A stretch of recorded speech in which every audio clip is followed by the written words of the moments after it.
राजा ने सभी बूढ़ों को जान से मरवा दिया। घर के वृद्ध लोगों का अनुभव हमारी बड़ी बड़ी समस्याओं को भी सुलझा सकता है। इनका हमेशा सम्मान करना चाहिए। घर के वृद्ध लोगों के जीवन भर का अनुभव हमारी कई बड़ी बड़ी समस्याओं को सुलझा सकता है।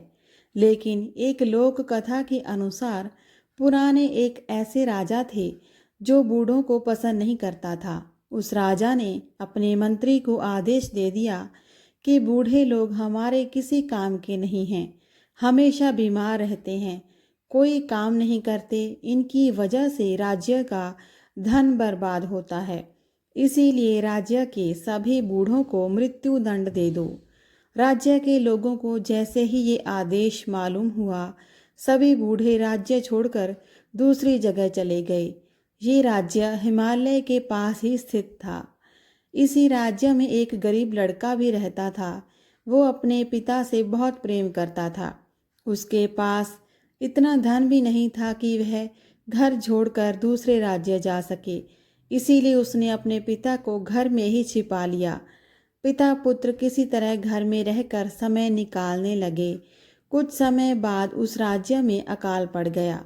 राजा को समझ नहीं आ रहा था कि अब अन्न की व्यवस्था कैसे की जाए। उन दिनों भीषण गर्मी भी पड़ रही थी।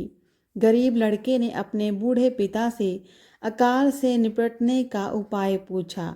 उसके पिता ने कहा कि राज्य से कुछ दूर ही हिमालय स्थित है। गर्मी से हिमालय की बर्फ पिघलने लगेगी और वह पानी उस राज्य की ओर बहता हुआ आएगा। वह पानी जहाँ आए, इससे पहले तुम एक काम करो, राज्य के मार्ग पर दोनों तरफ हल चला दो। उस लड़के के पिता की बात सुनकर अपने साथियों को ये बताई, लेकिन किसी ने उसकी बात पर भरोसा नहीं किया। तब लड़के ने अकेले ही रास्ते पर दोनों तरफ हल चला दिया। कुछ ही दिनों के बाद गर्मी बढ़ने से हिमालय का पानी राज्य के रास्ते पर आने लगा। कुछ सप्ताह बाद ही राज्य की सड़कों पर दोनों ओर अनाज के पौधे उग गए। जब ये बात राजा को मालूम हुई तो उस गरीब लड़के को दरबार में बुलवाया गया। राजा ने लड़के से पूछा कि ये अनाज उगाने का ये तरीका तुम्हें किसने बताया? लड़के ने कहा कि महाराज, ये उपाय मेरे पिता ने बताया था।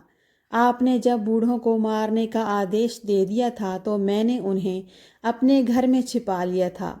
ये सुनकर राजा ने उस बूढ़े व्यक्ति को भी दरबार में बुलवाया। बूढ़े व्यक्ति ने राजा से कहा कि महाराज, हमारे राज्य से लोग अपने खेतों से अनाज अपने घर ले जाते थे और कुछ लोग दूसरे राज्य अनाज बेचने जाते थे तो अनाज के कुछ दाने रास्ते के दोनों ओर गिर जाते थे। जब मेरे बेटे ने रास्ते की दोनों तरफ हल चलाया और हिमालय का पिघला हुआ पानी वहां पहुंचा तो वो दाने अंकुरित हो गए और अनाज उगाया। बूढ़े व्यक्ति की ये बात सुनकर राजा को अपने आदेश का बहुत पछतावा हुआ और राज्य से गए हुए सभी बूढ़े लोगों को वापस अपने राज्य में बुलवा लिया। इस प्रसंग की सीख यही है कि माता पिता और अन्य वृद्ध लोगों का अनुभव हमें सभी तरह की समस्याओं से बचा सकता है। इनका हर हाल में सम्मान करना चाहिए। धन्यवाद।